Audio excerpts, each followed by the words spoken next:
eee, baik ya, alhamdulillah.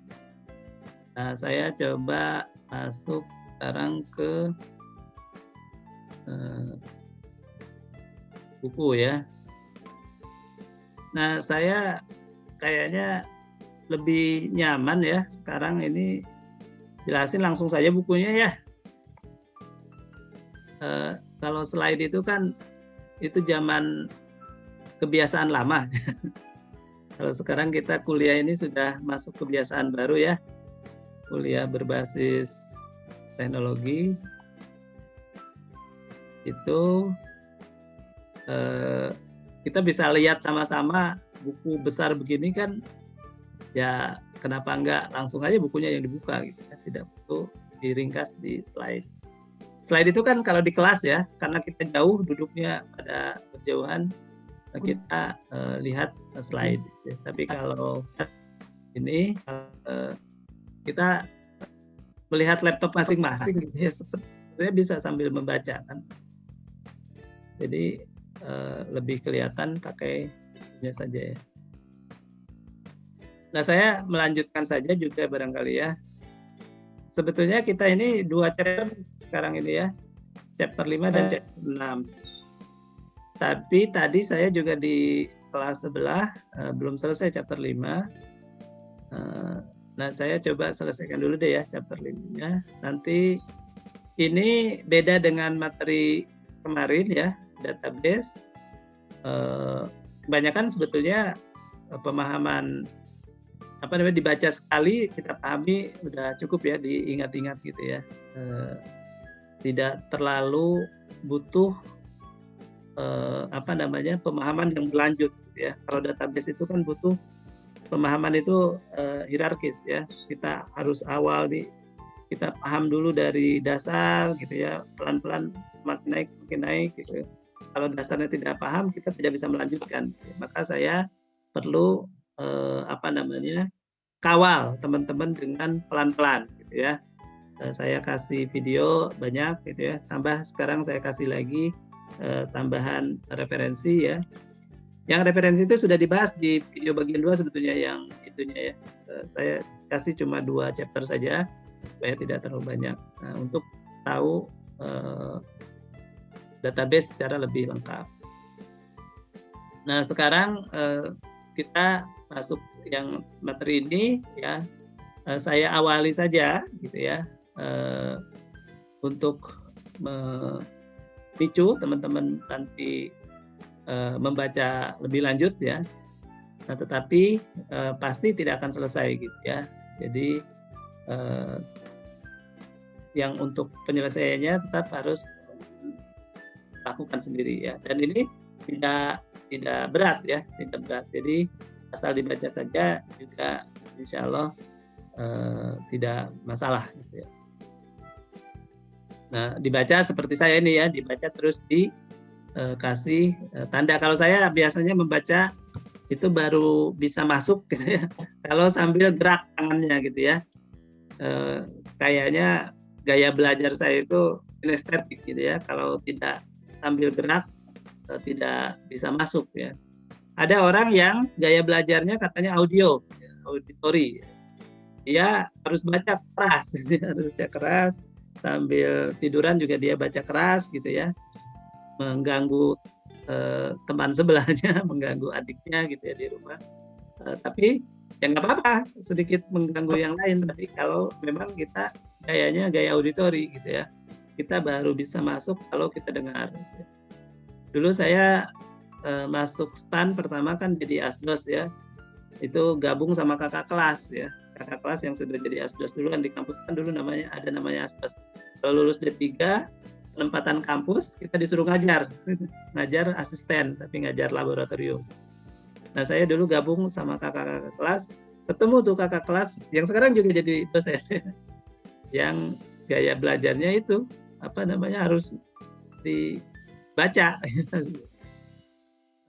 baru dia masuk gitu ya. Ya itu kita keganggu dia kalau baca.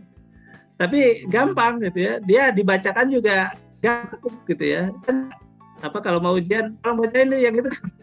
Ya kita yang bacain ujian, di luar kampus ya. Saya dulu sambil kuliah juga soalnya bareng-bareng. Jadi kalau mau ujian dia nggak sempet sambil ngapain tolong dibacain gitu. Enak ya. Jadi dia sambil kerjain apa gitu ya, bersih-bersih dibacain. Mungkin itu bagus direkam ya, direkam terus didengar. Yang visual memang cuma dilihat aja gitu ya. Dilihat aja sudah kebayang-bayang. Nah, itu silakan dilihat ya cara ajar teman-teman seperti apa. Nah, kalau saya ini, saya harus gerak ya. Saya coret-coret ya. Buku itu dulu saya punya buku pasti penuh dengan coretan-coretan. Nah, kita lihat ya. Ya, saya masuk langsung di sini aja, fraud ya. Sebetulnya topiknya adalah tentang ya memang tentang fraud ya. Tapi diawali dengan jenis-jenis ancaman bagi perusahaan ya, karena masalah teknologi ya, keamanan gitu ya.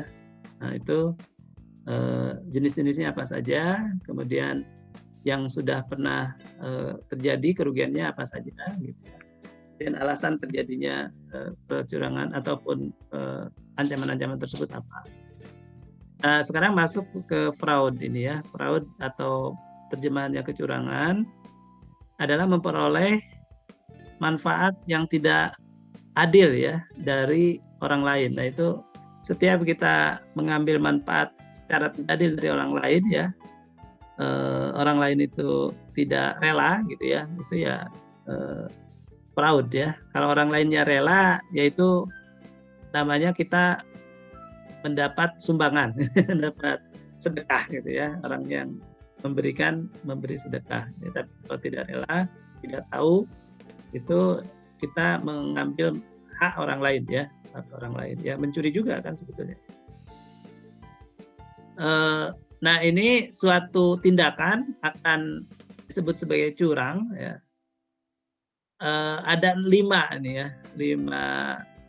Nah ini kalau di hukum ya, di pengadilan gitu ya, dibuktikan dia curang atau tidak ya, berarti harus ada 5 unsur ini. Yang pertama adalah ada pernyataan yang salah ya, atau ini ya, apa namanya, pernyataan itu kan langsung diungkapkan ya. Kalau representation itu kayak semacam persetujuan gitu ya, pengakuan gitu ya, atau pengungkapan ya, disclosure yang tidak tepat, yang salah ya, memang kita lakukan secara sengaja untuk mengelabui ya, untuk menipu itu ya. Nah itu ada pernyataan seperti itu ya, berarti kita memang berniat gitu ya, berniat melakukan fraud. Kedua, ada fakta material ya. Ya, fakta material itu ada manfaat tadi ya, fakta material yang memang ada nilainya lah gitu ya. Dia memang mengambil manfaat, ya, manfaatnya berupa apa gitu ya. Dia melakukan itu karena terdorong oleh keinginan memperoleh manfaat tersebut. Dan yang ketiga, tadi ada false statement, representation, itu baru kedal gitu ya, kalau bahasa Sunda ya, baru kita ungkapkan. Ya.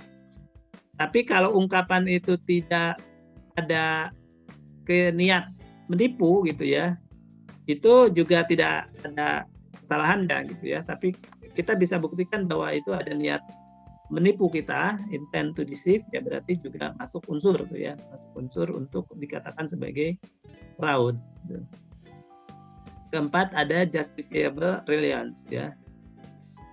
Nah kita yang ditipu gitu ya, kita jadi tertipu gitu ya. Tertipu kenapa? Karena ada dia bilang begitu gitu ya, kita terpedaya gitu ya. Nah itu ada unsur yang kita terpedayanya gitu ya, justifiable reliance ya. Jadi kita bersandar ke informasi yang salah tersebut ya, bersandar ke misrepresentasi tadi. Kita jadi melakukan sesuatu yang membuat kita tanpa sengaja memberikan manfaat ke si orang yang menipu kita itu, yang berbuat curang. Nah terakhir, memang kita merasakan ada kerugian ya, justice injury atau loss. Ada annual economic loss resulting ya from fraudulent activity. Nah ini sebetulnya menjadi tugas auditor ya, auditor, dan khususnya ada namanya auditor fraud examiners. Nah, itu auditor yang memang harus bisa mengungkapkan ada tindakan kecurangan. Nah, ini contoh-contoh ya yang pernah diketemukan oleh auditor ya, tindakan-tindakan kecurangan ini. Misalnya, lebih dari 87% perpetrators ya, pelaku kecurangan, tembus ya, keamanan itu pada umumnya bisa dituntut ya dan dikenakan hukuman gitu ya. Ini hasil statistik saja ya. More than 83% of the case they stated were asset misappropriation ya. Jadi ada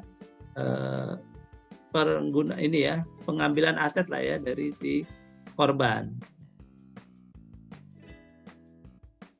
Nah, ternyata ini fraud ini bukan kejahatan kejahatan dari penjahat-penjahat di jalanan. Fraud ini kejahatan tipe orang-orang terdidik ya, yang melakukan itu justru profesional gitu ya, terpelajar gitu ya. Jadi ya termasuk korupsi lah fraud ini ya. Korupsi itu kan sering disebut white collar criminal ya, kriminal. Jadi orang-orang yang kelihatannya sih sebetulnya mulia gitu ya, mulia, tapi ternyata di hatinya ada penyakit gitu ya, untuk memanfaatkan semacam ya kelihatannya berjas, necis gitu ya, white collar, tapi ternyata dia kriminal gitu ya. Nah, tipe-tipenya ya termasuk di dalam fraud itu korupsi ya, kemudian investment fraud, kemudian untuk di bisnis misappropriation of asset ya, dan fraudulent financial reporting. Jadi ada dua jenis ya. Nah, yang dua ini untuk di bisnis ya, ini dibahas lebih lanjut. Contoh-contohnya ya, misappropriation of asset ya. Kemudian apa saja yang terjadi ya dalam pelaksanaan misrepresentation ini, karena tidak adanya internal control ya pada umumnya. Nah, misalnya kita memperoleh kepercayaan ya, dari yang kita lakukan fraud terhadapnya. Nah, berarti kepercayaan itu sebetulnya bentuk dari kurangnya pengendalian ya, lemahnya internal control. Nah, kita juga karena dipercaya juga ini ya, melihat peluang ya. Kok gampang ini diambil, ada pembayaran itu saya ambil gitu ya, tidak ketahuan gitu ya, itu seperti itu juga ya. Atau kita sebetulnya tadinya nggak ada apa-apa, tapi kita coba sedikit-sedikit ternyata kita tambah rakus ya, greedy. Nah, kita teruskan gitu ya, baru ketahuan. Di sini contohnya ada teman, ada ini ya, dua sahabat ya, apa katanya, auto repair shop ya, dia pekerjakan temennya jadi akuntannya. Ternyata temennya itu ya itu kebiasaan ngambilin uang gitu ya, sampai akhirnya tanpa terasa perusahaannya mau jadi bangkrut ya. Nah, karena sudah mau bangkrut, dia bebas tugas kan temennya itu tanpa tahu bahwa ada kecurangan yang dilakukan ya. Karena memang kondisi bisnis dianggapnya sudah jelek saja gitu ya, karena dilaporinnya kan ini jelek gitu ya, ini keuntungannya kecil gitu ya. Nah, terus untuk menggantikan istrinya yang mengerjakan tugas akuntansi itu, terus istrinya menyewa, ada kecurigaan ya, menyewa auditor ya, fraud auditor ya. Terus ketahuan ternyata selama berapa, 7 tahun ya, mereka dicurangi, baru tahu gitu ya. Nah, ini kan white collar bener ya, jadi si kriminalnya itu cerdas, orang pintar lah ya gitu, jadi bisa menyembunyikan. Jadi tantangan kita kalau nanti menjadi auditor, harus bisa nih mengungkap yang seperti itu ya, karena penyakit orangnya yaitu tadi ya, tidak seperti penjahat, tapi ternyata bisa lebih jahat ya dari penjahat jalanan ya. Kalau penjahat itu kan kita takut gitu ya, tapi terhadap orang-orang yang seperti ini kita kadang hormat gitu ya, karena dia terdidik. Nah, tapi yang kedua ini fraudulent financial reporting. Nah, yang penting si auditor itu, nah ini harus melaksanakan 7 ini ya. Pertama, kita harus paham fraud di suatu bisnis yang kita sedang audit ya, kemudian risikonya apa ya, yang akan kena kepada perusahaan yang dicurangi itu ya. Dan kita harus bisa memperoleh informasi ya, mengidentifikasi, mengakses dan merespon risiko, mengevaluasi, kemudian mendokumentasikan dan mengkomunikasikan temuan fraud kita, dan kita juga harus bisa memasukkan teknologi ya, IT ya, untuk bisa menemukan kecurangan ini. Ini kewajiban profesional kalau kita jadi auditor. Jangan kita berdalih ya, saya tidak menemukan gitu gejala itu gitu ya. Itu kita harus bisa membuktikan ya, kita sudah melaksanakan 4 atau 7 ini ya, 7 hal ini. Kalau memang tidak ketemu juga, ya memang berarti sangat pintar gitu ya yang melakukan tindakan kecurangan itu. Nah, kemudian di sini dijelaskan juga tidak sekedar apa itu fraud, tapi kemudian motivasi di baliknya ya. Kenapa orang kemudian melakukan ya fraud tersebut ya. Many fraud perpetrators look just like you and me gitu ya. Ya seperti kita ini ternyata yang melakukannya itu ya, terdidik gitu ya. Kita bisa jadi sekarang anti ya terhadap korupsi, tapi ketika sudah dihadapkan dengan kondisi ya, nanti kan ada ini nih fraud triangle ya, kita leleh juga ya pertahanan diri gitu. Nah itu jangan kaget gitu ya jika teman dulu sekelas gitu ya 10 tahun yang akan datang masuk penjara karena ya itu bukti bahwa mereka ternyata tidak tahan. Saya dulu menyadari hal ini ya, diantaranya yang membuat saya tidak masuk ke DJP misalnya ya, yang teman-teman lain, dan saya juga kadang miris ya, malah saya jadi asdos dulu, saya masukkan, ayo udahlah ke kampus aja gitu ya, dulu takut ya masuk ke DJP gitu karena dulu zaman jahiliyah ya, terkenal itu ya, kita mendengar banyak itu, terus di kampus kuat tuh itunya, semangat keagamaan gitu. Makanya kampus ini kan jadi ini sebetulnya. Kalau tidak dididik dari kampus itu, saya nggak yakin nih Kementerian Keuangan bisa sebagus sekarang ya, integritasnya kuat ya. Kan sebagian besar dididik dari kita ya. Kita masuk ke kampus ini dulu merasakan betul ya, ya dari ini sebetulnya dari nilai-nilai agama yang ditekankan gitu ya. Sampai ya itu, sampai kita itu takut masuk DJP misalnya. Nah, tapi saya sesudah beberapa tahun kemudian mirisnya itu apa? Pernah kita ngumumin kelulusan pengumuman, kalau dulu kan pengumuman instansi itu oleh kampus juga ya diumumkannya.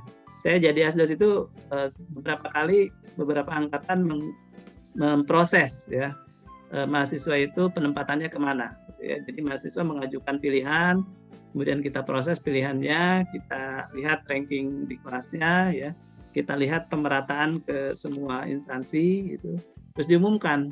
Ya pernah suatu ketika kita ngumumin, terus yang lihat mahasiswa pengumuman itu ada yang pingsan, mbak-mbak itu ya, kita tanya, ternyata katanya karena dia tidak jadi dapat pajak gitu ya.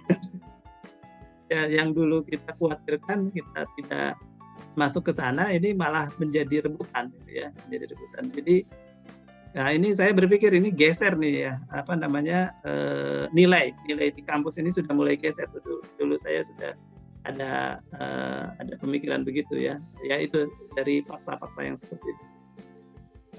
Ternyata ya itu terbatas juga sekarang di apa namanya, ada dulu kan boro-boro ada pengumuman kelulusan, terus ada yang DO ya, berapapun jumlah DO itu bisa sampai 50% dulu ya, 40%, 30%. Kita itu udah nggak berani ke kampus gitu ya, malu gitu ya sama teman-teman. Boro-boro memperkarakan ke pengadilan gitu ya. Padahal kita mungkin dibandingkan anak-anak sekarang gitu ya, memperkeparakan ke pengadilan itu kita lebih berhak gitu ya. Dulu itu kan dosennya jarang datang begitu ya. Kalau jelasin apa namanya tidak jelas gitu ya, senior gitu ya, karena kan sambil ini. Tapi kita paham kita ini dibiayai negara gitu ya, kita tidak harus tergantung ke dosen gitu ya, pas ujian harus bisa juga gitu. Ya apa namanya, ketika kita diumumin tidak lulus, kita tidak bisa ya, kita sebetulnya sudah pada ini sudah pada merasa ya, udahlah. Sekarang kan lain ya, tidak lulus karena nilai kurang gitu ya, kasakusuk, terus tidak bisa kasakusuk, proses ke pengadilan ya, kampus sampai 2-3 kali itu diproses oleh mahasiswa seperti itu ya. Ya tidak habis pikir ya, tidak kebayang lah, dulu tidak kebayang bisa menjadi seperti ini kampus kita. Kita apa yang salah ya, saya juga nggak tahu ya. Ternyata nilai-nilainya mungkin sudah geser gitu ya.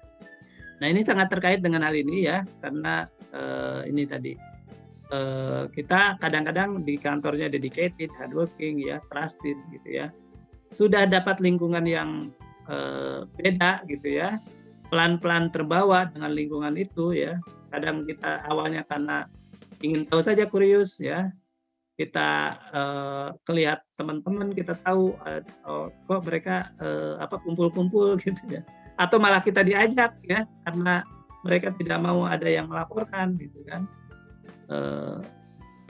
Challenge ya, to beating the system, kita tidak tahan juga ya mengalami kalau beda sendiri gitu ya.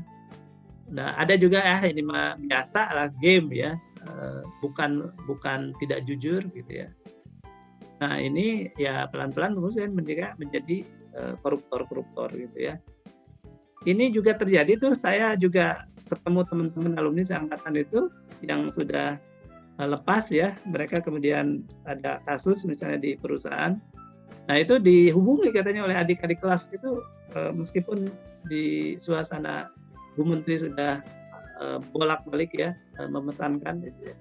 Di pajak itu masih ada yang seperti gitu ya. Saya nggak habis pikir juga mereka kok berani gitu ya melakukan pendekatan gitu ya, menawarkan apa namanya, Pak ini diajukan aja nih keberatan gitu ya misalnya.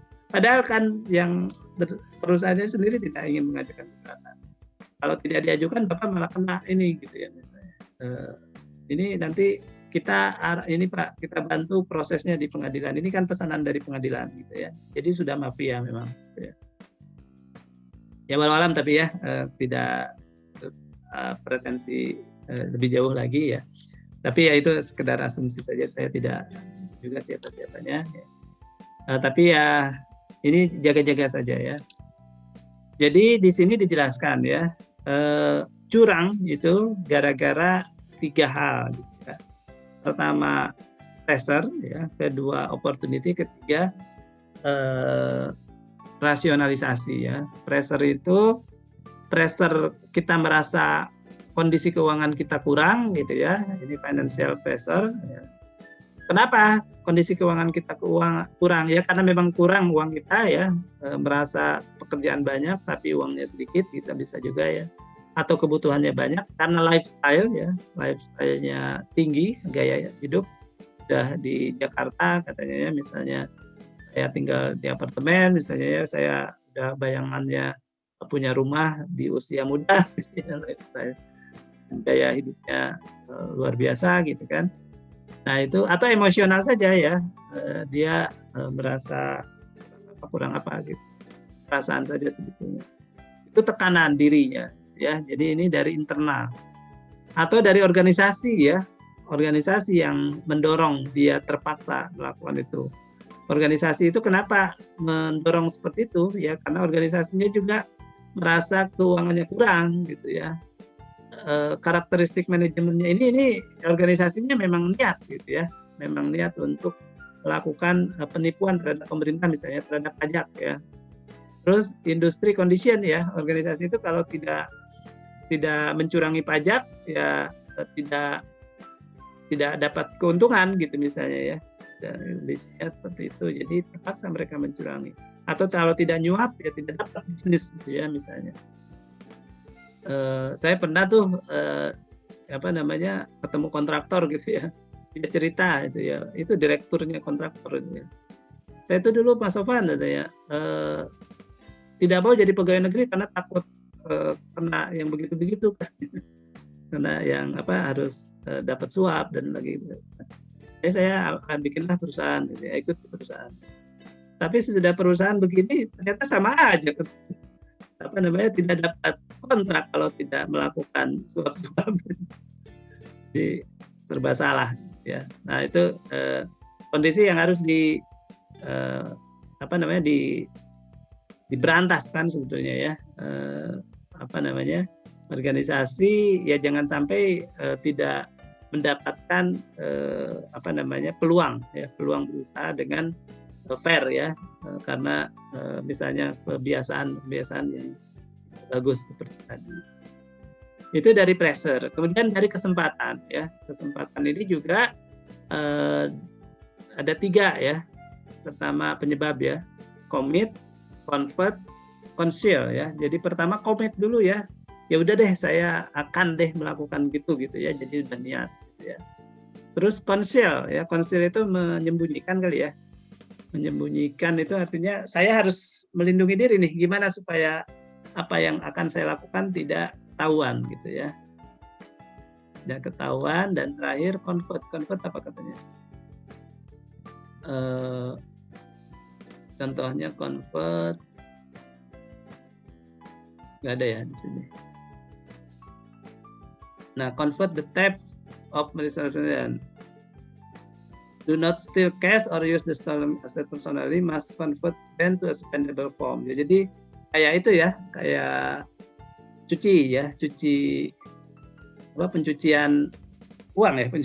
Jadi dialihkan untuk kebutuhan lain ya yang tidak kelihatan ya, dipindahkan, dikonversi.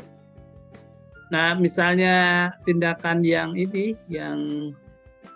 hide a tab ya, itu dilakukan dengan teknik-teknik misalnya lapping ini ya. Jadi di conceal kan kalau kita sudah ada niat kan dia melakukan ya. Tapi dia kan tidak mau, kan ini pinternya di sini melakukan conceal ini ya, melakukan penyembunyian ini. Nah, salah satunya misalnya lapping ya.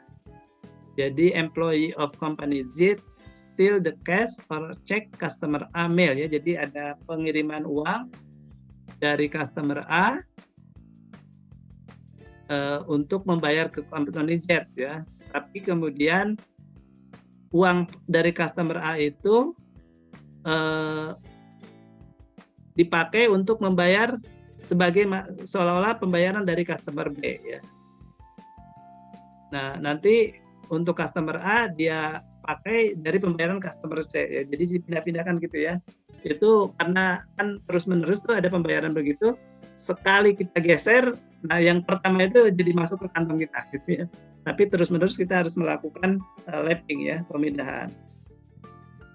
Nah, yang mirip ini keeping ya. Kalau keeping tapi ini kita mentransfer uang perusahaan gitu ya. Transfernya harusnya hari ke rekening bank A gitu ya. Kita pindahkan ke rekening B gitu ya. Dari bank A ke bank B kita dapat uang pemindahan dana dari bank-bank itu ya. 1.000 for 2 days ya. After 2 days, preparator deposit 1.000 check from bank A in bank B to cover the credit 1.000 for 2 more days. Ya, jadi dipindah-pindahkan terus ya dari bank ke bank ya untuk menutupi yang pertama kita ambil ya uangnya dari cek, supaya tidak ketahuan ya di rekening gitu ya, karena ini ada masuk, ini udah masuk, kita udah masuk gitu sebelum ketahuan apa namanya kok tidak masuk gitu ya. Padahal yang tidak masuk di pertama itu sudah kelewat. Nah itu apa namanya yang kedua ya, opportunity ya. Terakhir rasionalisasi. Nah ini rasionalisasi itu ya kita bisa menjustifikasi diri sendiri ya. Wah saya itu udah lama nih bekerja di sini, begini-begini aja.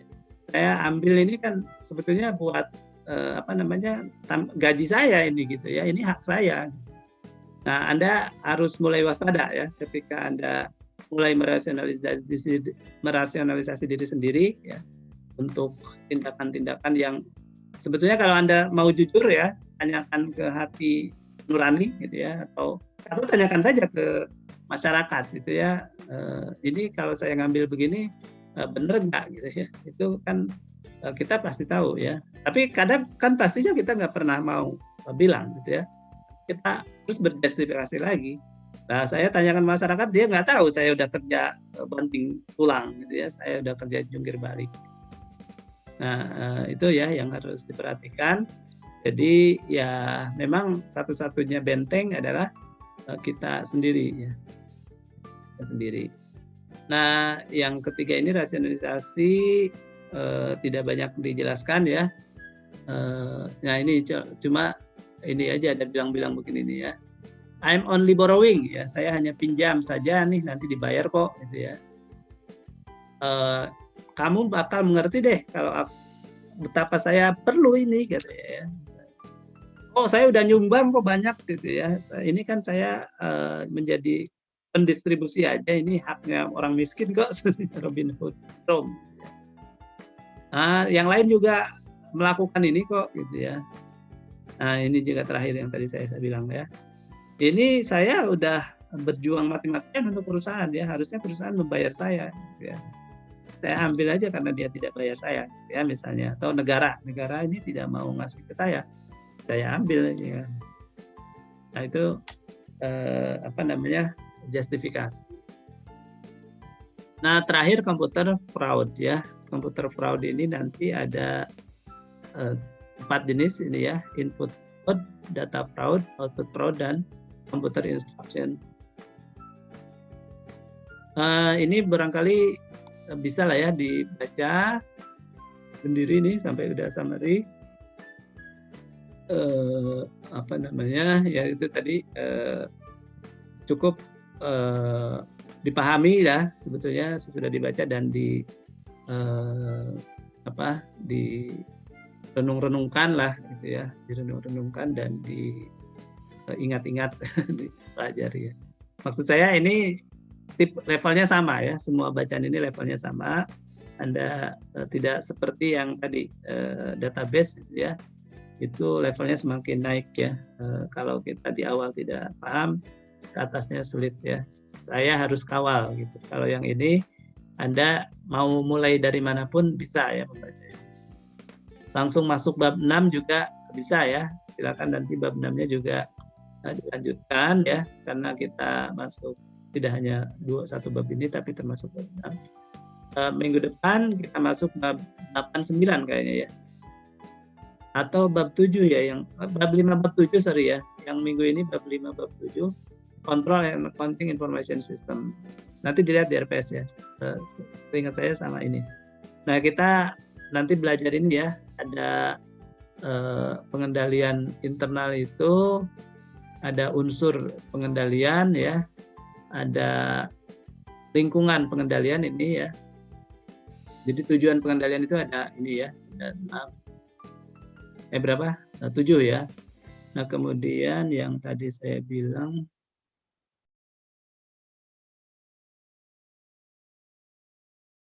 ya, di atas ini menunjukkan objektif dari manajemen, ada banyak level. Sebelah kanan menunjukkan unit-unit dari perusahaan. Di belakang akan dijelaskan lebih lanjut. Nah ini ya di sini. Ini namanya model Enterprise Risk Management. Ini komponen ya tadi. Monitoring, information and communication, control activities ya, control environment-nya ini ya, commitment to integrity, internal control. Nah, silakan ya dilihat ya. Ini model ya. Nah, kalau ini memang harus agak pelan-pelan juga membacanya ya. Nanti boleh, mudah-mudahan sempat saya ulas lagi ya untuk bab 7 ini. Sesudah kuis gitu ya. Jadi minggu depannya kita kuis dulu ya. Baik ya teman-teman. Nah, mungkin cukup dulu sampai sini untuk pertemuan kali ini. Kita sudah jam 4.10. Ada pertanyaan? Izin Pak. Ya. Untuk media kuisnya seperti kuis kemarin di LMS atau bagaimana Pak ya? Ya, pilihan ganda di LMS lah saya. Ini pertemuan 4 tadi udah belum? Sudah ya. Pertemuan 5-nya yang belum saya kasih tugas ya. Nanti yang pertemuan sekarang nanti aja deh ya saya isi tugasnya. Nah, ini e-book ini silakan dibuka ya. Ini kelihatan nggak? Ada e-book. Mana nih? Oh, belum ya? Pak. Nah, ini database konsep Kroenke ini ya. Ini chapter 1, chapter 2 saja saya masukkan. Nah, ini masuk bahan kuis ya. Cukup ya. Terima kasih. Saya stop screen. Sampai minggu depan. Assalamualaikum warahmatullahi wabarakatuh. Waalaikumsalam warahmatullahi wabarakatuh. Terima kasih Pak. Terima kasih Pak. Selamat berbuka bagi yang puasa ya. Baik Pak. Ya.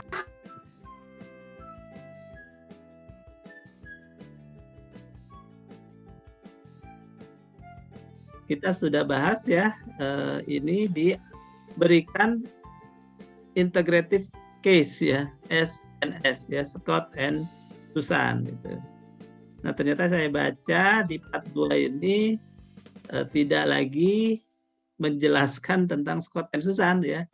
Jadi kita ini nih mengucapkan selamat tinggal nih kepada Scott dan Susan ya. Tidak ada lagi ceritanya di sini ya. Ini Scott lagi, tapi kayaknya bukan Scott yang pemilik kemarin ya. Pemilik apa namanya, yang perusahaan yang baru berdiri itu ya. Ini Jason Scott-nya dia sebagai apa di situ katanya? Sebagai auditor ya. Sudah misah dengan cerita kemarin.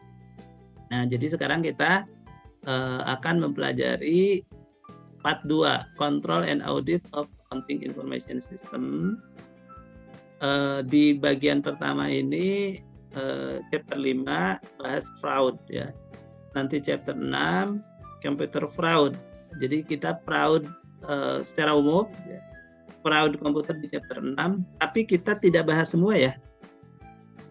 Nah, jadi kita lihat dibahas di sini ya, threats ya terhadap perusahaan, ancaman.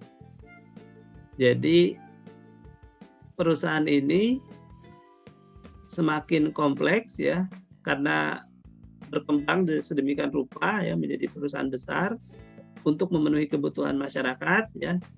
Berarti mereka harus membangun sistem informasi yang juga semakin bisa mengakomodasi kebutuhan mereka ya. Nah, sistem informasi ini tapi menjadi semakin besar ya, semakin rentan dari sisi keamanan ya.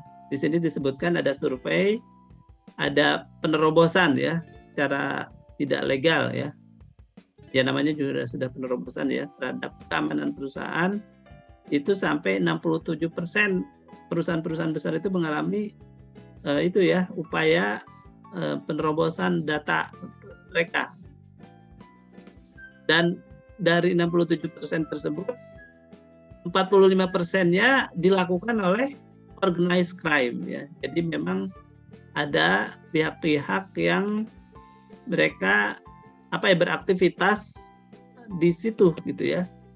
Keahlian mereka di keamanan ya, keamanan sistem informasi itu bukan untuk melindungi perusahaan mereka, tapi justru untuk menerobos perusahaan-perusahaan yang ada yang dengan di situ mereka bisa mengambil keuntungan gitu ya. Jadi ini jahat sekali ya, mereka mengandalkan kepintarannya untuk mengambil ya yang bukan haknya gitu ya. Dan dari yang dilakukan oleh organized crime tersebut, 60% memang mereka berhasil gitu ya. Perusahaan-perusahaan itu menderita kerugian yang diterobos gitu ya. Nah, ancaman terhadap sistem informasi akuntansi ini kalau digolongkan gitu kira-kira ada 4 jenis ya. Pertama, nah ini tidak terkait langsung dengan tadi ya, ada kejahatan karena ini bencana yang tidak bisa kita hindari ya. Kejadian yang tidak bisa kita hindari yaitu bencana, ancaman dari bencana alam ya, atau ancaman bencana politik ya. Ada seperti dulu kita tahun 98 ya, ada kerusuhan gitu ya, itu juga termasuk bencana yang ya kita membedakan ini kira-kira berdasarkan ininya ya, seberapa jauh kita bisa menghindarinya lah ya, kita bisa mengendalikan ya. Yang pertama ini tidak bisa dikendalikan sama sekali ya, kebakaran gitu ya, banjir gitu ya. Kalau yang ini kan terjadi dari luar ya, eksternal. War ya, ada perang misalnya tiba-tiba negara ya, perusahaan mau tidak mau ya terjebak di sana, tidak bisa apa-apa. Nah ini mungkin mudah-mudahan tidak terjadilah gitu ya, kita berharap seperti itu. Nah yang kedua, software error and equipment malfunction ya.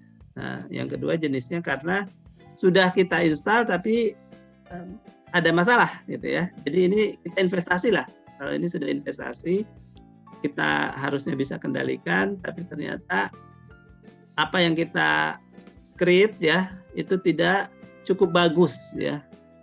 Ternyata ada masalah gitu ya dalam perjalanan. Jadi dari dalam ini ya, dari dalam yang bahkan kita create sendiri ya. Tapi mungkin cara kita membangunnya kurang bisa memikirkan masalah-masalah yang akan terjadi di masa yang akan datang. Kita jadinya pada suatu saat gitu ya mendapati, waduh kok hardware-nya rusak gitu ya, oh software-nya error ya, oh operating system-nya crash ya. Itu yang kedua ini ya. Nah, yang ketiga memang ada yang melakukan kesalahan gitu ya, melakukan kesalahan tapi unintentional gitu ya. Ada tindakan internal, ada eksternal ya yang menyebabkan kita mengalami kerugian ya perusahaan. Ada pegawai kita yang teledor ya, ada yang ya, nggak sengaja menyimpan laptopnya di luar gitu ya, laptopnya dicuri gitu ya. Terus ternyata pencurinya malah dapat durian runtuh gitu ya. Dia tadinya ingin ngambil laptop, dijual saja laptopnya, tapi dia ternyata bisa buka-buka gitu ya. Oh ternyata ini ada data perusahaan. Nah, itu kan tidak sengaja sebetulnya ya. Nah terakhir yang sengaja gitu ya, memang ada pihak luar yang berniat gitu ya membobol perusahaan, atau bahkan sengaja dari pihak dalam ya, pihak dalam melaporkan yang tidak sebenarnya gitu ya, sekedar untuk oleh ya ada banyak investasi masuk misalnya ya, atau mengelabui supaya pajak kitanya kecil ya, dan seterusnya. Itu jenis-jenis ancaman ya, dan atau masalah yang beberapa menjadi fraud ya. Nah yang pertama adalah natural and political disasters ya, seperti kebakaran ya, banjir, gempa bumi ya. Nah ini sering terjadi ya, misalnya di Amerika Serikat dulu tahun berapa? 98 ya. WTC ya menjadikan target serangan teroris ya. Nah itu kan perusahaan di sana itu multi-bilioner ya. Tiba-tiba tempat mereka berbisnis hancur gitu ya. Sekarang ground zero rata dengan tanah. Nah ini kan lumayan mengguncang ya dulu ya. Perusahaan tidak bisa apa-apa kan yang menghadapi yang seperti ini, di luar kendali. Yang kedua flood ya, di Chicago, damage 400 data processing center. Ini bagusnya buku luar negeri ya, mereka menjelaskan apa namanya suatu masalah gitu ya, kemudian dia ngasih contoh yang real ya, yang real sehingga jelas ya oh ini bentuk-bentuknya. Kita di Indonesia ini kalau bikin buku teks ya harus bisa seperti ini. Ini kan sebetulnya mereka berdasarkan kejadian terus mereka intisarikan ya, intisarikan kejadian-kejadian itu bisa kita golongkan ya dengan ini ya. Jadi sebetulnya datanya data kejadian-kejadian dulu kan, kemudian mereka golong-golongkan. Nah, sehingga pas digolong-golongkan dicari contohnya gampang ya, karena memang berasal dari kejadiannya.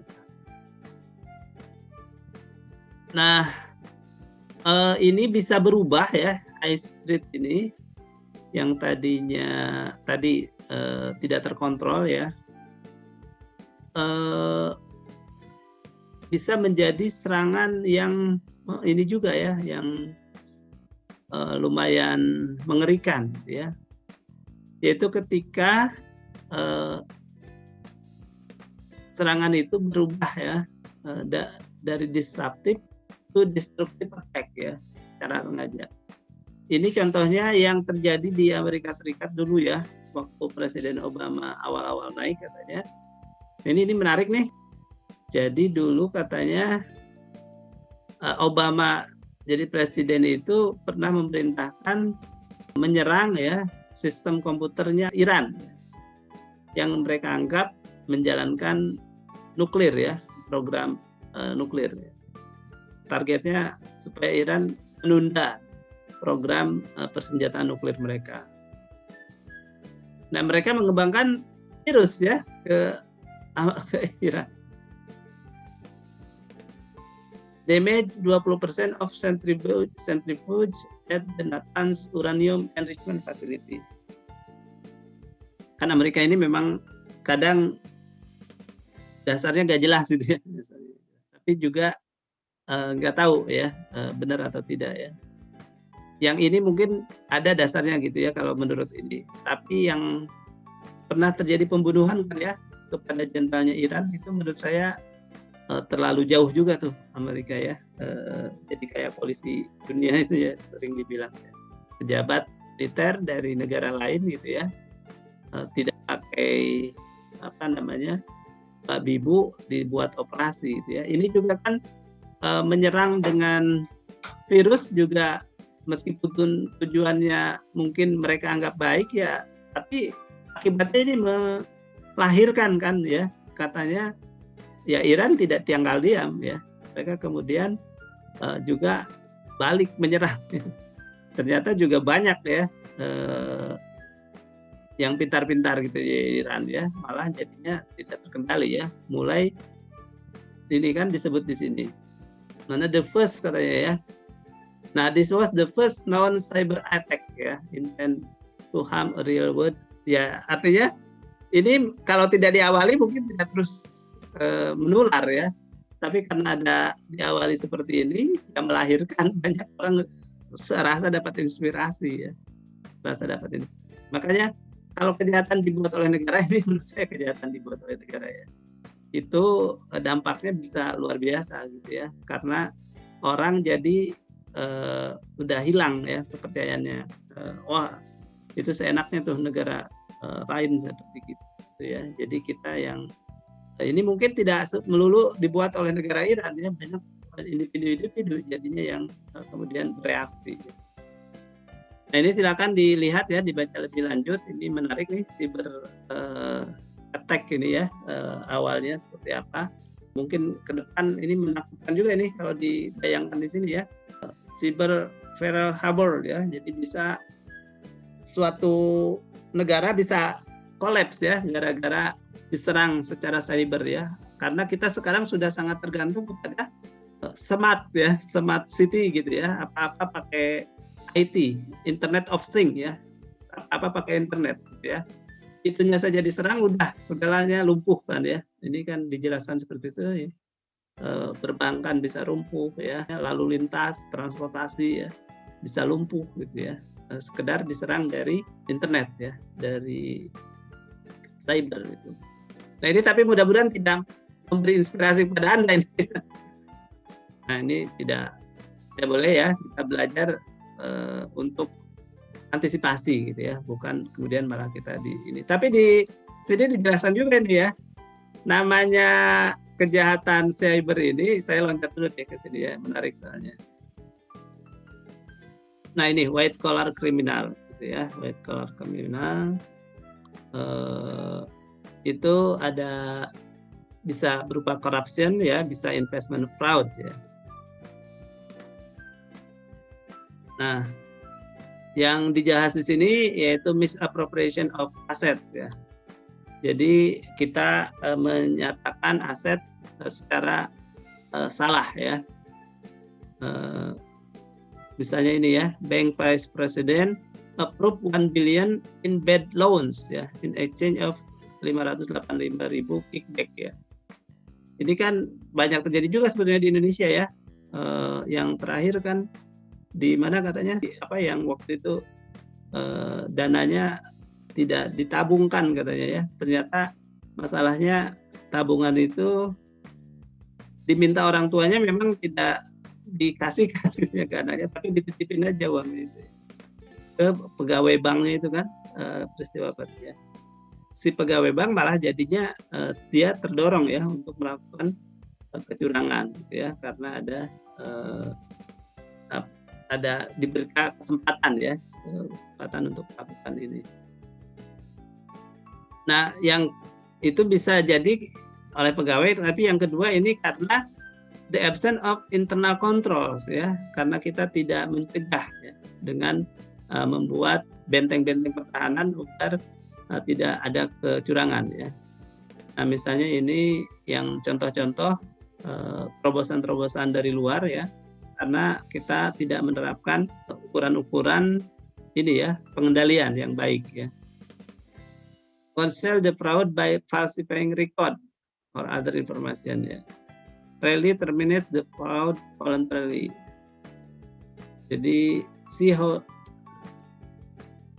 ya, ini kelakuannya ini ya si perpetrator ya, sampai dengan grow carelessly or confident as time pass ya. Jadi bisa pelan-pelan ya, dikit-dikit ya, tapi tidak ketahuan gitu ya.